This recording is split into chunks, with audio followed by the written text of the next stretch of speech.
going to only have the 其他的还有 cars 我们这个公家这边有什么 for the 摊 Sangha, the 这个摊 public, 就 or 什么 the 有一些 Sangha 这个 use only 就 cars 是 to 什 be 么这 driven and 个 parked 探 here. 亲的啊就是或者说访 And 客的 then there 有 are 个别的 people 一些 who 的 are 话呢 tourists 我们 and 这边 who, 门口上 for 的有一 example, 些人和我们这 visitors 边的这个主管的有些负责呢就是也在这个 at 帮这 the 个协调 gate 就是这个 sometimes they need also some support from persons from inside Larangar to help them to get in, and we're currently discussing about that possibility.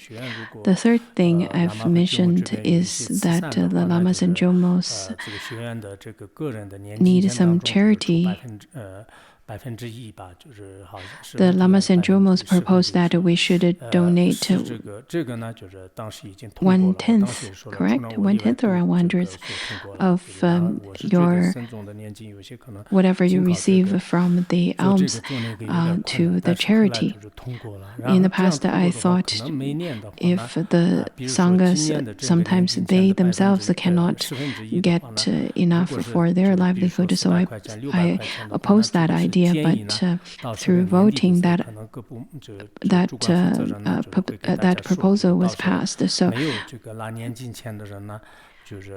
for people who did not get the offerings through their chanting, then they themselves can also make contribution to the group charity. But of course, this is voluntary. It is not mandatory. It is completely up to you.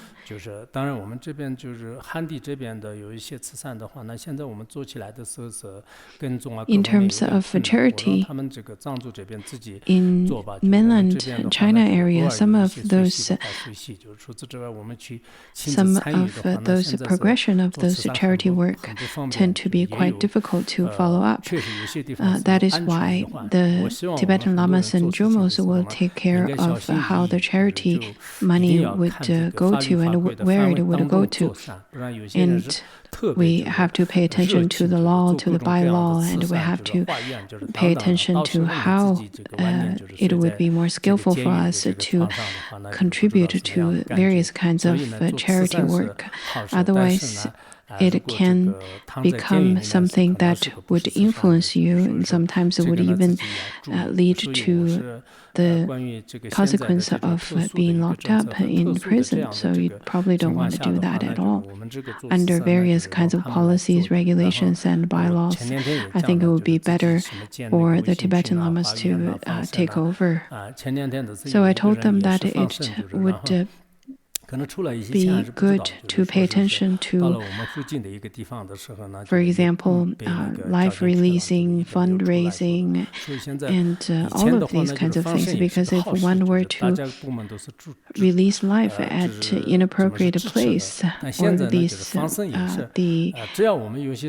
kinds of lives that's not ecologically beneficial, then people can be also in prison too. In the past, of course, released life is really good, but nowadays there are all kinds of laws associated to it too. So make sure that you will carry out activities that's beneficial, that is with the skillful methods.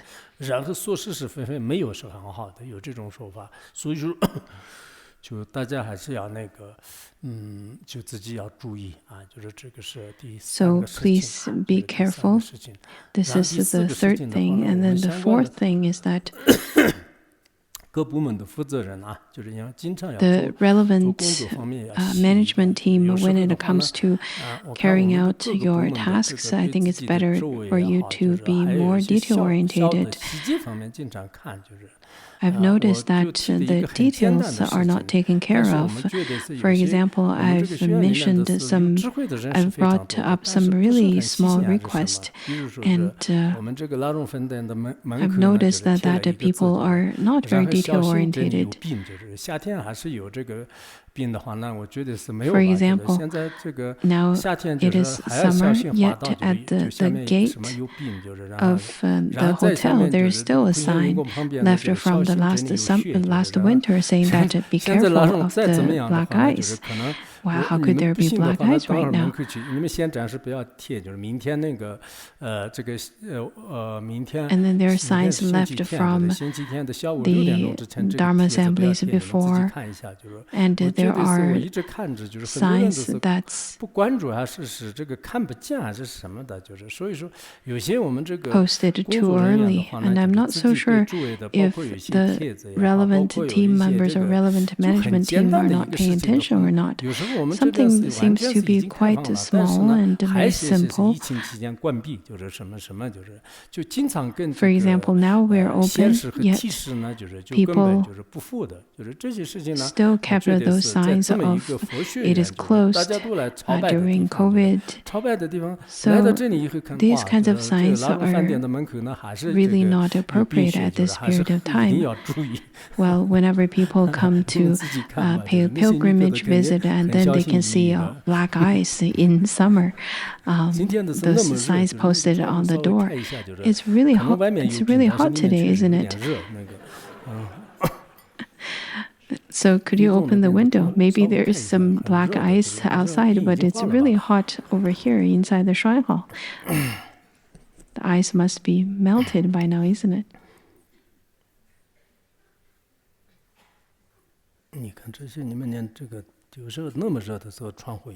See, when it is something that's so simple about it's really hot inside, why don't you open the window? And then a sign posted on the door, be careful of the black ice.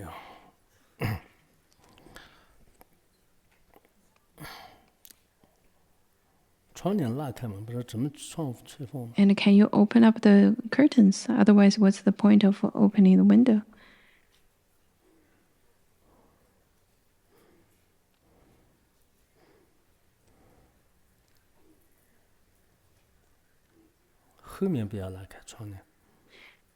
Not the curtains at the back, though. Use your wisdom. Otherwise, if you were to keep your eyes closed, it is not going to be beneficial.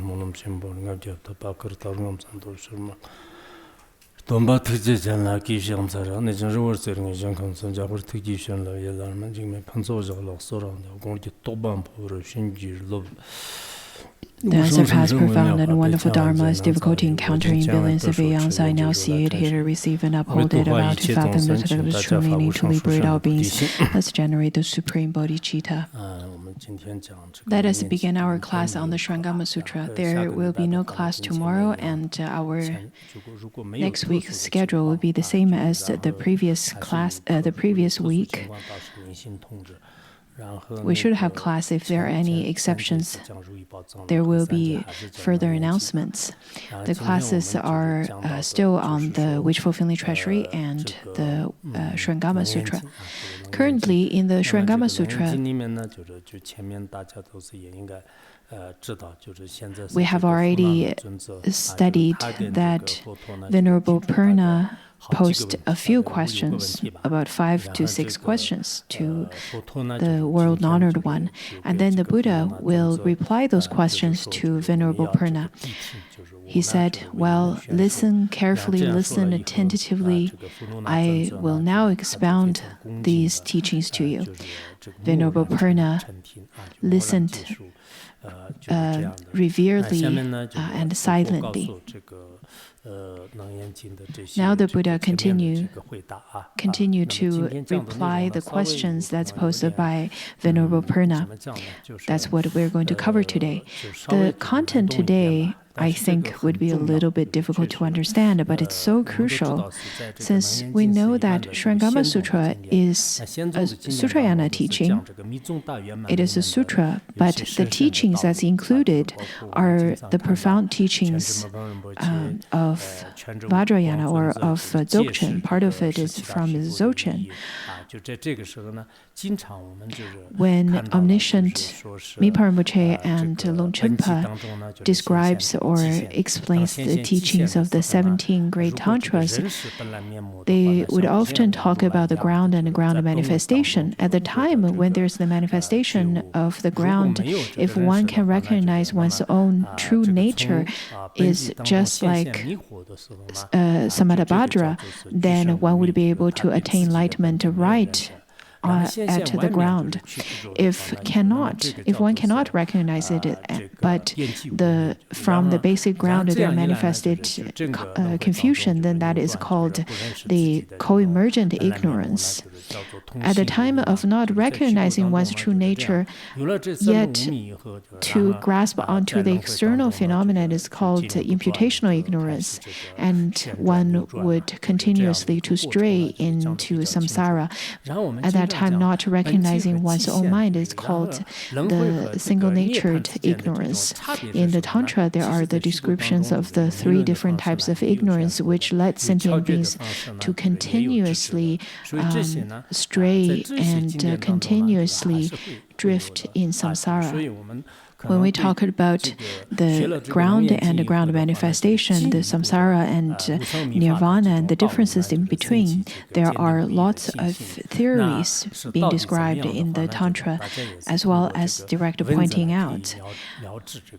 So for those of you who study those, then you would definitely develop a great faith in Surangama Sutra, and you can further develop your understanding and further delve into the teachings in Surangama Sutra through the writings over here. Previously, Purna asked the question that if the 4 great elements all partakes of the nature of the Tathagata Garbha and they are all pure, then what produces the rivers and mountains and grounds and all the pure and impure phenomena?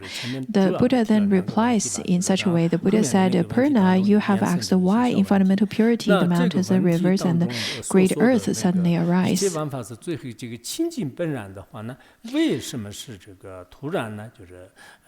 If you were to say that, you ask the question that if everything are all pure, then why there's the sudden arise of the mountains, rivers, and great earth, and all the sentient or the animate world, all kinds of manifestations?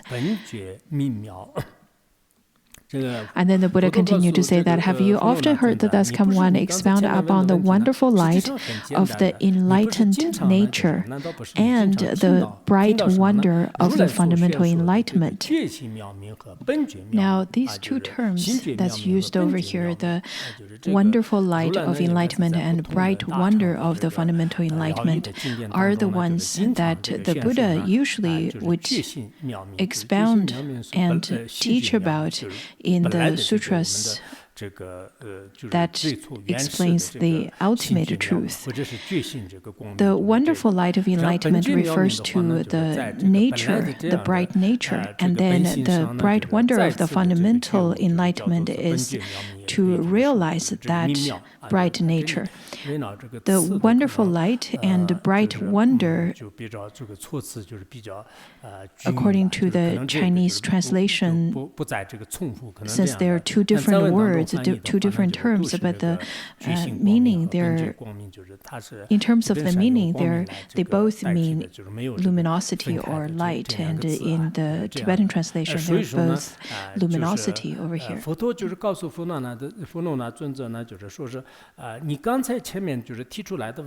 The Buddha over here tells Venerable Purna, saying that, well, you've often heard about the teachings from the Buddha, giving the teachings of the wonderful light of enlightenment and bright wonder of the fundamental enlightenment. The Buddha did not explain what they are, but he asked the question to Venerable Purna, saying that, haven't you heard about it often? Then Venerable Purna replied by saying that, yes, world-honored one, I have often heard the Buddha expound upon this subject.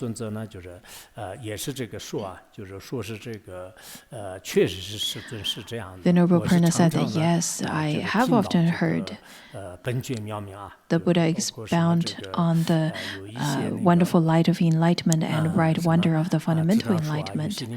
According to the commentary, such as the commentary of fingers and palms, it says that though Venerable Purna often heard about it, but Venerable Purna had only heard the words but not realized the genuine meaning behind it. Just like how some of our practitioners over here, after coming here and stayed here for 10, 20, or 30 years, though often hearing the terms such as primordial purity, spontaneous luminosity, but it's difficult to say whether they had really genuinely had that experience. And it's very difficult to say whether they will have the opportunity to attain enlightenment in this lifetime. Venerable Purna, from one aspect, he said that, yes, I have heard the world-honored one expounding on it often. I have heard the terms such as the wonderful light of enlightenment and bright wonder of the fundamental enlightenment. He said, yes, I had definitely heard of that. I had heard of the terms such as wonderful light of enlightenment, bright wonder of the fundamental enlightenment. Just like us, we had heard of the terms such as the bright nature, the bright awareness, the naked awareness, or from the Sutrayana's point of view, the true nature of Tathagata that is non-dual from the non-dual of manifesting emptiness. And we have heard the term such as the nature that is clarity, and we had heard of the clearly realize one's mind and sees the true nature. Such kind of beautiful terms, we have heard about that. But how many of us had truly realized it in the experience? How many of you had truly eradicated your afflictions? This is something that we all long for. This is the kind of level of realization that we long for and we dream about. But at the time of waking up, knowing that we had not come to such a realization, we would feel rather quite saddened. Similarly, Venerable Purna also heard of such terms. And then the Buddha continued to ask, you speak of the light of enlightenment. Is it that the natural light is called enlightenment? Or are you saying the enlightenment is initially without light and that then there is so-called brightening of the enlightenment? There's so many terms that sounds like a riddle. The light of enlightenment, that is the natural light that is called enlightenment? Or are you saying the enlightenment is initially without light and that there is so-called brightening of the enlightenment? I think for people who had never studied Buddhism, even if after reading it for one's whole life, it's hard to understand it. Even if you were to offer them a grand reward, they probably won't be able to understand the light of enlightenment, the natural light that is called enlightenment. What is the meaning?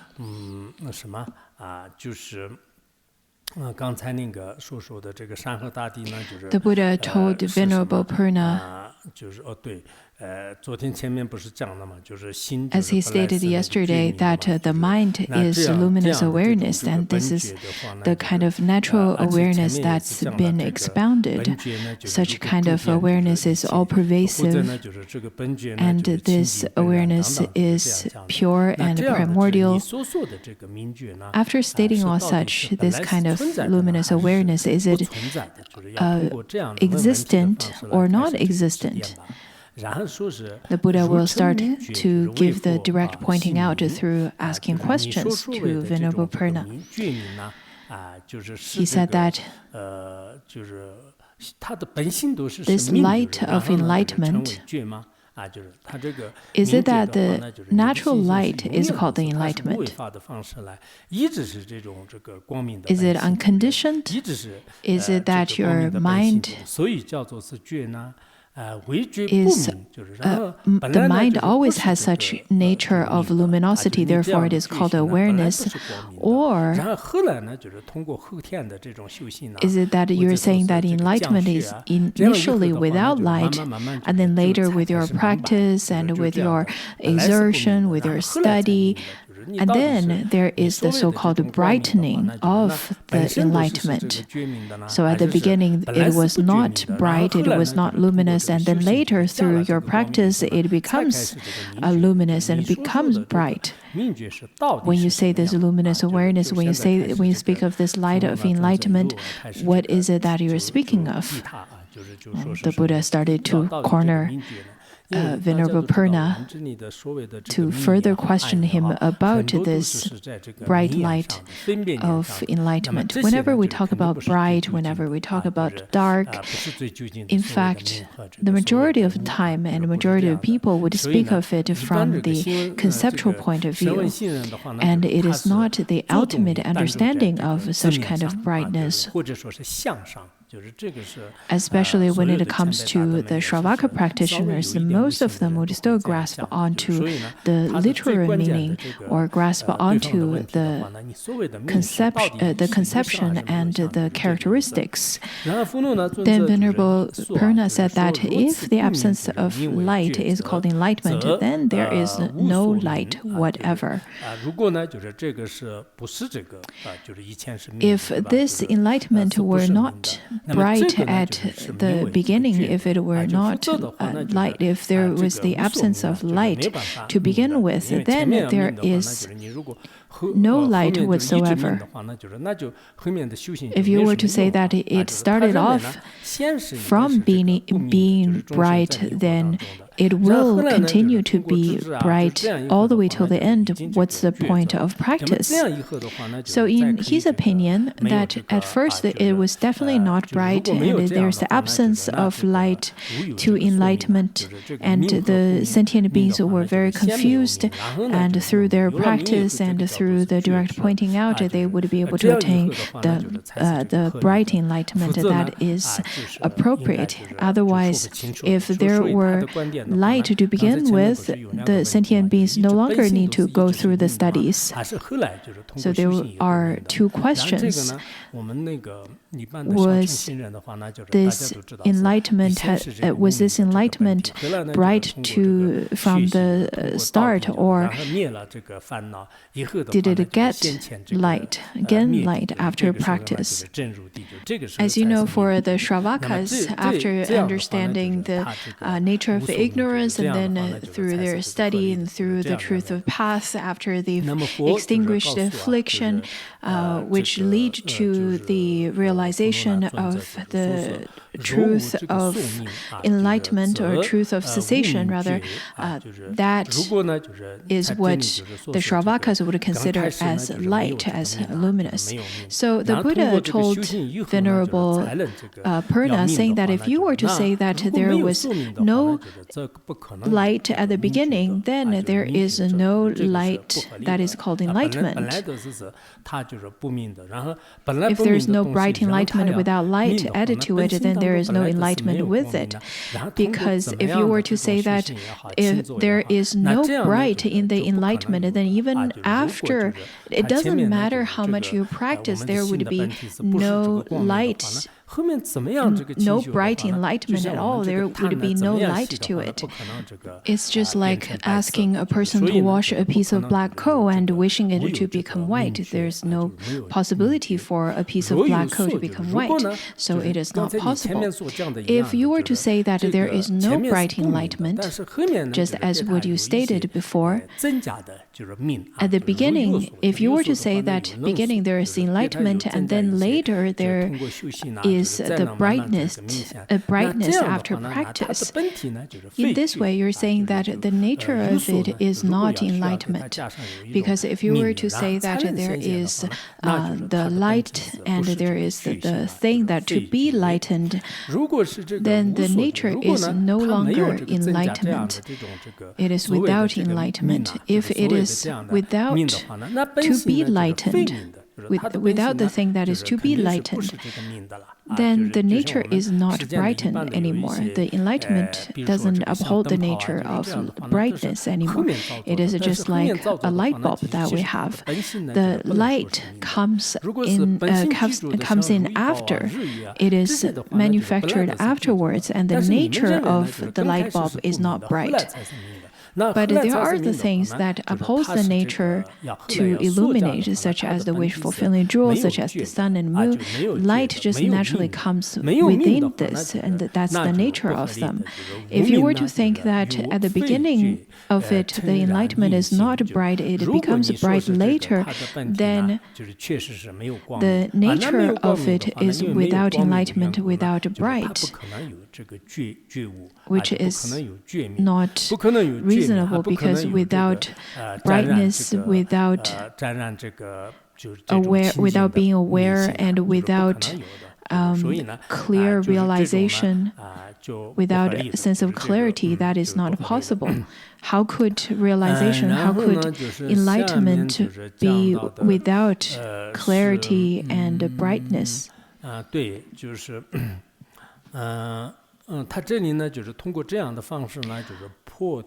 This is the Buddha's refutation of Purna's proposition that enlightenment is initially without brightness, but later brightness was manifested because of practice.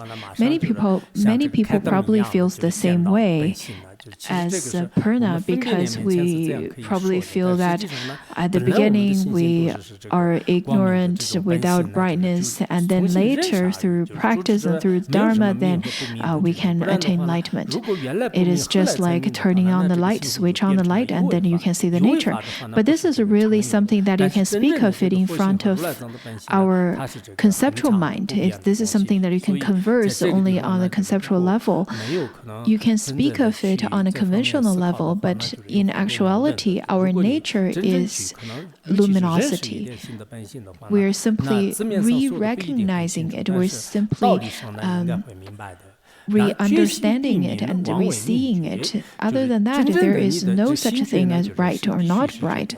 Otherwise, if you were to say that, oh, it was not bright at the beginning and later becomes bright, and then this nature of mind, it becomes a conditioned, and conditioned is not permanent.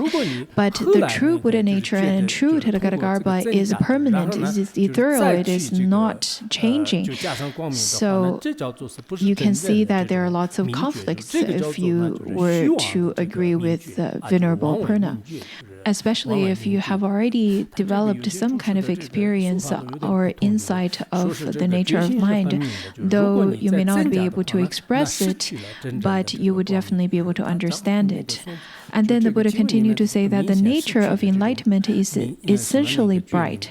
It is false for you to make it bright enlightenment.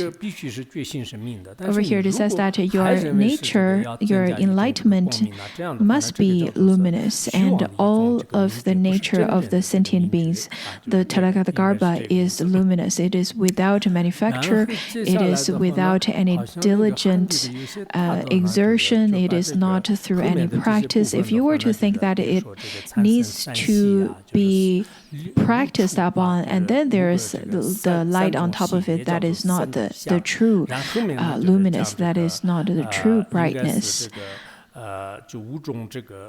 According to some great masters of Chinese Buddhism tradition, the later part can be explained through the three joys and or the three different characteristics. Some also stated the five different kinds of characteristics, the coarse characteristics, that is. Those kinds of explanations could also work, and later we can look at it as well.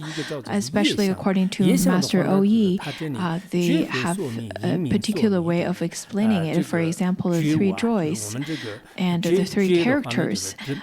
At first, it talks about the character of the karma. Over here, it says that enlightenment is not something that needs to be made right, for once that is done, an object is established because of the light. This enlightenment is already bright. It is not obtained through the later practice. If it were to be, then it is false. Because in that way, you're simply saying that an object is established because of the light. So this is the first one, which is called the character of karma, since the connection between the brightness and enlightenment becomes the illumination and the one to be illuminated. And then the second one is the character of change. So over here, the Buddha says that once an object is falsely set up, you as a false subject come into being. If your enlightenment is something to be illuminated or is established because of light, then this light becomes false. So you as a false subject comes into being. Your subject, so who you are, wisdom or whatever it is, becomes this false manifestation. Then the second one, the one on the change, is also called the subtle character. The third one is manifestation, the character of manifestation. It is almost equivalent to when we say that there's the ground and then there's the manifestation out of the ground. All kinds of manifestations, all kinds of phenomena. Initially, it is of one entity, but how could there be all kinds of variations in its manifestation? Therefore, over here, the particular term is called the character of manifestation. So over here, we're going to look at how Sutrayana talks about this type of manifestation. Over here, it says that in the midst of what is neither the same nor different blazes forth. In Vajrayana, it talks about when the Buddha and the sentient beings are not separated yet. That is at this particular state that is rather neutral. It is without any way of expressing it. It is a ground. It is simply at the time when at the time of inseparability of emptiness and luminosity, there is no difference between emptiness and luminosity. And then through this nature, in the midst of what is neither the same nor different, and then differences blazes forth. In the Tibetan translation, it's translated as all of a sudden it blazes forth, just as in the beginning of the bright kalpa, when we studied the treasure of the wish-fulfilling treasury, at the beginning, how there is the manifestation out of its basic ground, and how there is inseparability of the sentient or the animated and inanimate world. The description is the same. And then all of a sudden, within that basic ground that is neither the same nor different, everything started to manifest, all kinds of manifestations and phenomena. And what is different from that difference becomes sameness because of the difference. Let it be the animate or the inanimate world, there are all kinds of manifestations. Of course, we can see in the inanimate world there are such modification of various things, and in our animate world, there is such a great diversity as well. For example, just look at a group of siblings, some numbers of brothers. For example, at first there are 2 or 3 of them, and then there's the continuous evolving of such relations or such numbers of people, though they are different, though those people are different, but they would also become the same. In terms of difference, it talks about the world or the different aspects of the phenomena, but in terms of sameness, it talks about, for example, the space and the stars. Those would be the same. What's the difference between same and difference then? Once sameness and differences are created, then due to them, what is neither the same nor different is further established. At the time of no same and no difference,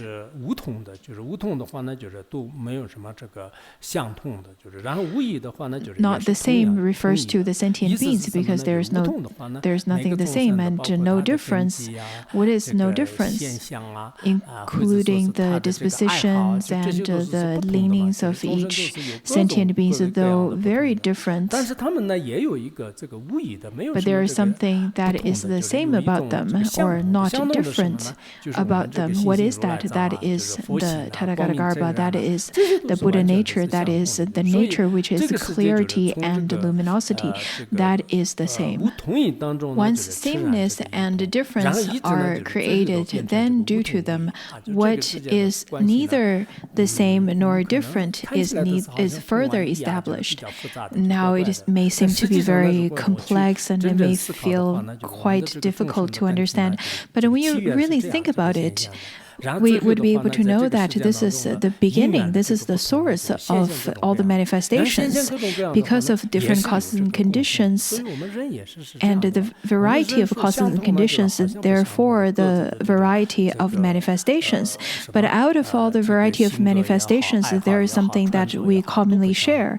Look at us as human beings, though that many things may be different. We have different personalities, different hobbies, different interests, and different clothing, but all of those are not the same. But when we talk about something the same, our Buddha nature is the same, our nature is the same, our brightness is the same, and the emptiness is the same. All of those are the same. And then the Buddha continued to say that this turmoil eventually brings about weariness. A prolonged weariness produces defilement. So according to the Zen Buddhism, usually it talks about the 3 types of manifestations, the subtle and the coarse, and then the subtle ones. And then there are the 6 coarse ones, which are also the characteristics. Some said the 6, and some, according to some commentaries, it says it's the 5. But over here, I think the content is rather quite clear. And if I don't give you the explanation in detail, I think it's difficult for you to understand, especially when it adapts into the field of Vajrayana. It would be best for me to combine the Vajrayana teaching with the sutra so that it's easier to understand the sutra, especially for those of you who studied the sutra. Then it would be easier for you to understand Surangama Sutra. And at least if you have never studied Vajrayana, some of the teachings may be a bit confusing, but you should be able to find the very basic teachings on luminosity and emptiness that you could find in the Vajrayana. I noticed that the great masters of the past, when they explain or make commentaries of Surangama Sutra, their explanations are so profound and very thorough. except the language is a bit difficult to understand. Some parts of the commentary may not completely match with the actual sutra, and sometimes it is because the teacher was presenting the teaching in the oral presentation, but was later transcribed. So when it comes to such kind of teaching and then transcribed teaching, it happens sometimes. But if it were to be a thorough written commentary, then it has to be more strict. Anyhow, over here, it continued to talk about the 5 course characters of the phenomena. What are those then? Over here, it says that the turmoil eventually brings about awareness, and then prolonged awareness produces defilement. As we have already talked about, the sameness and difference all appears from the nature. Similarly, for those of you who study the Tao Te Ching, probably studied that from the Tao there gives rise to 1, and 1 gives rise to 2, and 2 gives rise to 3, and 3 gives rise to all phenomena. So the source of everything according to Tao Te Ching is the Tao. And then what is Tao? If we were to explain it from the Vajrayana's point of view, then this Tao is the basic ground.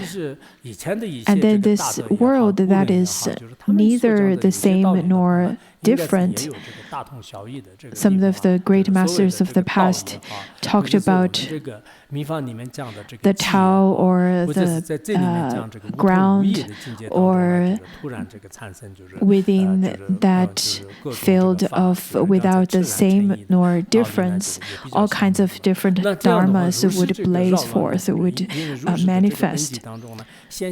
And then in this kind of basic ground, the turmoil eventually brings about awareness, and prolonged awareness produces defilements.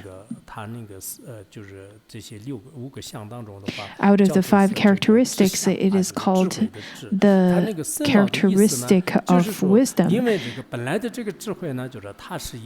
because wisdom is of constant, and all kinds of phenomena, since it continuously to manifest. Therefore, the dualistic thoughts would continuously to manifest because of the object, and one would create lots of awareness to stray in samsara. This is the first one. The second one is the characteristic of continuity, which is the prolonged awareness. And then the third one is defilement, which is grasping. So how about wariness, prolonged wariness? It means that within this samsara, one gets extremely tired. Such kind of tiresomeness from straying in samsara produces happiness and suffering, and such kinds of happiness and suffering would continuously to manifest. This kinds of profound, prolonged awareness, I see that in many of you, people who are staffing, who are volunteering to serve the Sangha. I see many of you get lots of awareness. Those of you who attend exams and get so worried about not getting a good grade. Even if you get 0, it's still fine. The other day, I encountered a teacher. The teacher, my middle school teacher, he didn't really teach us very wholeheartedly. So the whole class decided to go on a strike, and we all made vows not to attend the exam well. So everyone got a 0 in his class. And then one of our classmates got a 3 instead of a 0. So the whole class started to give him a public criticism, which is very much of a Cultural Revolution product or byproduct of that. A few days ago, I met that teacher, and we both remember that history. It was not a very good past that we shared, but we both pretend to have forgotten it. At that time, remember one of our classmates got 3 instead of a 0. He later became a Kimpo as well, and I think next time when I meet him, I will ask whether he remembers it or not. I remember that we publicly criticized him, and the whole class started to scold him, except him, because he got 3 and the rest of the class got 0. So the rest of the class were considered as heroes. When it comes to exams, I also had such kind of infamous history. I hope that you wouldn't go on strike during exams and to tell the Dharma teacher that this is my lineage. I remember that later that teacher started to cry, saying that I worked so hard to teach this class, but this class, nobody likes me in this class. And then he asked to transfer to teach other classes. Anyhow, the other day I met my teacher. I just remember that story. Over here, this is the prolonged weariness. The next one is defilement. The defilement is the characteristic of grasping. It is because of the various kinds of things, the various kinds of defilements, the form, sound, smell, and touch, and all of those 6 defilements, one started to produce dualistic thoughts. And then the next one is the combination of these in a murky turbidity is called the characteristic of name. This is similar to what is expounded in the valid cognition, where it talks about mixing the self-character to the general character and make dualistic thoughts and grasp with dualistic thoughts. Therefore, over here it says that the combination of these in a murky turbidity creates affliction with respect to wearisome defilement. So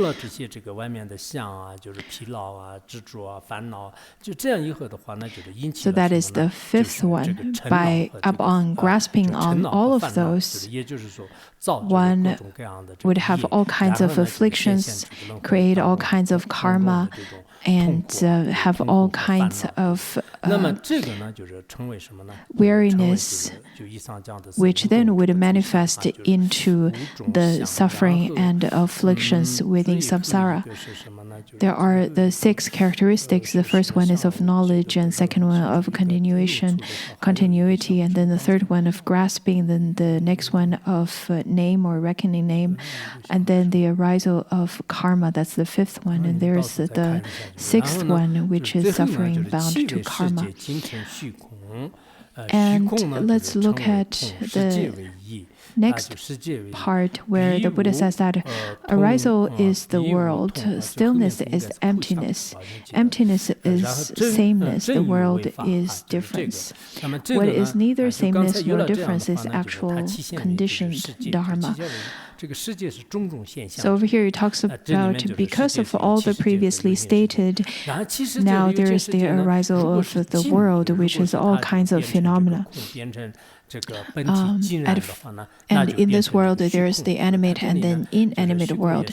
If it is still, then it becomes space, it becomes emptiness. And then 那么这个虚空呢，就是为痛，就是我们这里痛和意的话呢，其实 Stillness is emptiness, emptiness is 东南 sameness. 西北的哪里的虚空都是相同的，非洲的虚空和这个亚洲的虚 The 空 space 就是相同的，就是 that 我 is 们这个 described 我们这个 over 课里 here 面的空 is 和就是别 taken 人的 as 课里面的 one 空呢，就是也可以说是 manifestation as 相 well. 通的 So 啊 the 就是这个 space 只要是 is the 空间的 same, 话， let 这个 it be 空 of 就 any 是相通的 directions, let it 然而 be 世界呢，就是位 of 移 the 就是 space 那么 over 只 any 要是这个气 continents. 世界和有形世界 The 就众生 space 世界的话 between 呢， our 那世 mouth 界是 or 肯 in 定是 others' 不相 mouth, 同 the 的， the 表 space 面 is 上 the 看起来 same. 好像一样的，就是比如说两个人就是 But the 就 world 长得 is 很像 different. 的，但是你详细看的话呢，就是可能鼻子有大小啊，眼睛有 When you 大 look 小啊， at 就是还是 the 不相 animate 同的， world, 就 when 是 you 说 look 有 at 位移 different 的。 people, 那么这样的这 though 个 roughly 这个 people 就是 would look 一无 similar, 一统一，就是 but when 其 you 实 look 就如果 very 一旦就是到达就是同也没有， when 异 you 也 look 没有 further, when you 啊，就 look 是因 more 为 carefully, 通和异 people 呢 would 就 look 是 very 眼不见 different. 的这种像， Maybe 就 the 是一个是 different 这个 eyes, different 就是 nose, 相 so 碰的，就 there's 是 there 也可以 there's 说是 difference. 就比较激 And 进 then 的 what 状 is 态。 neither 一个 sameness 呢就 nor 是不同 difference 的 is the 就比 actual 较动 condition 摇的这个 dharma. 状态，就是那 The 这两个呢 sameness 就是本 and 体上是肯 difference 定是 are 没有什 of 么这 two 个 different 差别的， states. 就是应该是这 The 个 nature is the 全部都 same. 是从中观来讲的话 From 呢， the 就是 Madhyamika's 原理这 point 个 of 四变 view, 法 the 系的。 nature 那么 is 这个呢就是叫做 parted 是 from 正 the 义 four 为 extremes 我 and 们真 eight 正的 kinds 这 of 个有为法，其实 elaborations. 正有为的 That 话呢，也 is 是无为法的 called 本 the 体啊，就是 actual 也是无为 conditioned 法的本 dharma. 体。 Such 所以 kind 这 of 些道理的话呢， actual conditioned 其实在有些 dharmas 图书 is 当 the 中的话 nature 呢，就 of 是 the 用这个 unconditioned 七星论 dharmas. 的七星论当中就是 The 这些讲的，尤其是 commentaries 这个六祖呢， sometimes 就是 would 讲的比 quote 较多，就 from 是他对每一 the 个 Mahayanas 像呢，就是 Shastra 用这个 on 七星论的每 developing 一句 faith, 来就是进 especially 行 when 这个 it 解 comes 释 to 的。 the 这样的 six 话也 different 可以，或者 characteristics. 的话呢，就是只要我们这个产生一些相的话呢，就是产生种种的这个法。如 Over 果 here 这 it 个 talks about how 没有这个 if 相的 we 话呢， were 就是 to 这些法 generate 也不会 some 产生的。比如 characteristics, 说以前马 there 马 would 祖 be all 这 kinds 个 of dharmas. 阐释的话呢，就是说是 Without 这个若 characteristics, 心呢 without 就 the 是 dharmas. 胜过一切法 Master 身 Mazu 啊，就 once 如果 said 心产 that 生的话 if 呢，一切法是 there's 胜的。 the 然而若心 the 无生呢，就是 arisal 法 of mind, 法无 there's the 从 arisal 生 of 啊， all 就 kinds 如 of 果心没有 phenomena. 产生的话呢，法无从生啊，就是 If there 心生 is 故 no 呢， mind, 就是 then 一 there 切 is 法 no 生。 dharma 然 or 而 no 这个 place 若 for the 无 dharma 心 to 生 arise 呢， from. 法无从生啊，就是这样的。所以只要这个产生一 As 些法 long 的 as 话呢， there's 那就 the 是产生 manifestation 种种 of 现象。 dharmas, 但 then 这些 there will 种 be 种 all 现象 kinds 呢， of 就是 phenomena, 其实是 all 跟 kinds 这 of 个虚空是同义 manifestation. 的，它的本 But 体呢 such kinds of 跟这个空性 manifestation 光明就 is 是无二无别的。那么这个道理的话呢， both 跟我 the same 们 and 前面 difference 讲的这 with 个 the 一 space 切 and 法 the 是这个 nature 如来 is 藏的本体 of 当 no 中呢， difference 实际上 from 是 empty 也是这个不 the 离不合 luminous 啊，就从 emptiness. 这个层面来讲的话呢， From 我们 this 可能 aspect, 应该是明白，就是胡弄呢 we 正 should 在 be 是 able to 艺术可能 understand 现在 that 他蒙着 all 了，就是他不知 phenomena 道自己问的 are 问题是什 simply 么，佛陀 within 回答的 the 是什么。 basic 但 nature 是如 of 果你这个 Tathagata 细 and 细 it 的 is 去 neither 观察其 parted 中的 nor 意义的话呢，里面的这 gathered 种道理 together 呢， from 就是 this 直接或者 aspect, 是 we 间 should 接 be 地 able to 放出来， understand. But at 就 that 是 time, 意义的 Venerable 这个回答。 Purna 就是那 probably 么 quite confused. 这个呢，就是今天 By 讲 now, 到 he 这里。 probably forgot about the question that he asked. So I wish that you could further look into the answers and the meaning of the Buddha's response.